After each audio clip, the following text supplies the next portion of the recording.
Und zur heutigen Meinung am Mittag begrüße ich ganz herzlich Christoph Lemmer. Er ist Journalist und Autor. Herr Lemmer, ich grüße Sie zur Meinung am Mittag. Servus. Ihre These, die Sie hier heute vorstellen wollen, lautet: Politiker entscheiden nicht mehr alleine, sondern überlassen zu oft oder zu früh den Gerichten die Entscheidungen und hebeln damit auf lange Sicht die Demokratie aus. Wo sehen Sie denn diese Problematik? Ja, ich sehe die Problematik eigentlich auf so gut wie jedem politischen Feld, wo es einen Trend gibt, wegzugehen von politischer Debatte und politischer Tagesordnung hin zu juristischer Tagesordnung. Da werden Themen einfach genommen, die werden aus dem politischen Kontext und aus der Möglichkeit einer politischen streitigen Kontroverse herausgenommen und werden zu rechtlichen Normen erklärt. Und diese rechtlichen Normen, die stehen dann mehr oder weniger absolut da. Und da reden dann in erster Linie nur noch Juristen über Themen, die bis gerade eben noch politisch möglich waren zu diskutieren, und sagen dann etwa sowas wie: Du bist kein Jurist, du hast keine Ahnung, also lass das Thema beiseite. Und damit wird es dem demokratischen Diskurs entzogen. Ich will das mal, weil es ein bisschen abstrakt klingt, wie ich das so sage, mit 3 Beispielen belegen. Das erste Beispiel ist Migration.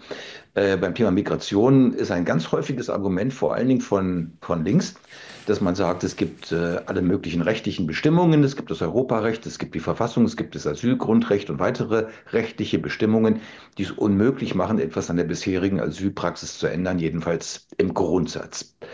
Diese Aussage bedeutet, dass die Asylpolitik nicht mehr einer politischen Entscheidung zugänglich sein soll und damit auch demokratisch nicht mehr darüber entschieden werden kann. Sie ist dann nur noch eine juristische Norm.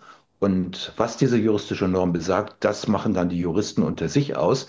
Das ist aber dann tatsächlich ein Stück weniger an Demokratie. Ich denke, es ist auch falsch, weil selbstverständlich solche Entscheidungen auch politisch getroffen werden können und die Gesetze, auf die die Juristen sich beziehen, natürlich auch politisch gemacht sind, nämlich durch Beschluss des Bundestages.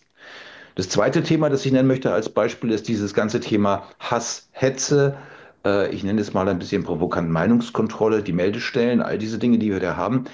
Da wird tatsächlich dann expressis verbis gesagt, Hass ist keine Meinung, was falsch ist. Denn meistens geht es um eine Meinung, die von mir aus Hass erfüllt vorgebracht wird, die trotzdem eine Meinung bleibt und die man politisch streiten kann.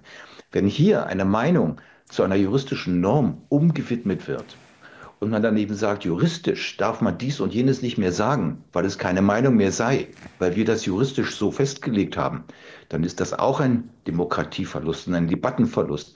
Denn selbstverständlich darf über jede Meinung offen diskutiert und gestritten werden. Das abzuschaffen, ist definitiv ein Verlust der Demokratie.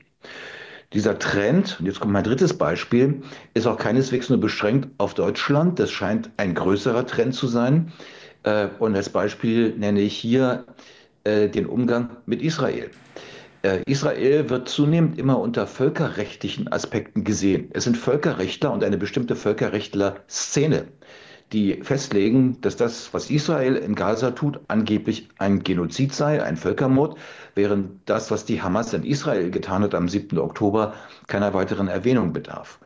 Das ist eine völlig willkürliche Bestimmung, aber Juristen, Völkerrechtler haben die für sich so festgelegt und auch damit dieses Thema der politischen Diskussion entzogen.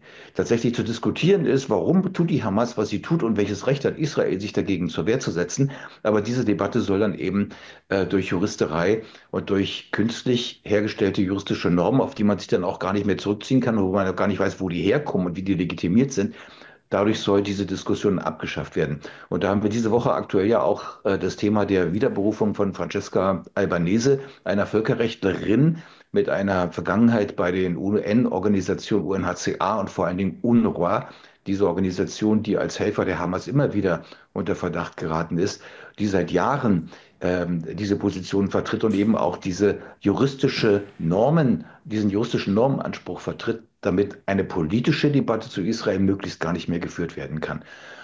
Und um das zu resümieren, ich glaube, man muss diesen Trend umkehren. Ich glaube, man muss wieder juristische Themen zurückführen auf die politische Ebene und man muss gestatten, dass darüber frei und politisch diskutiert wird und dass in Parlamenten darüber entschieden wird und dass Wähler, wenn sie eine bestimmte Partei wählen, natürlich die Möglichkeit haben, über dieses Votum auch Regeln zu ändern. Denn genau dafür ist das Parlament die erste staatliche Gewalt, die legislative, die gesetzgeberische erste staatliche Gewalt nämlich da.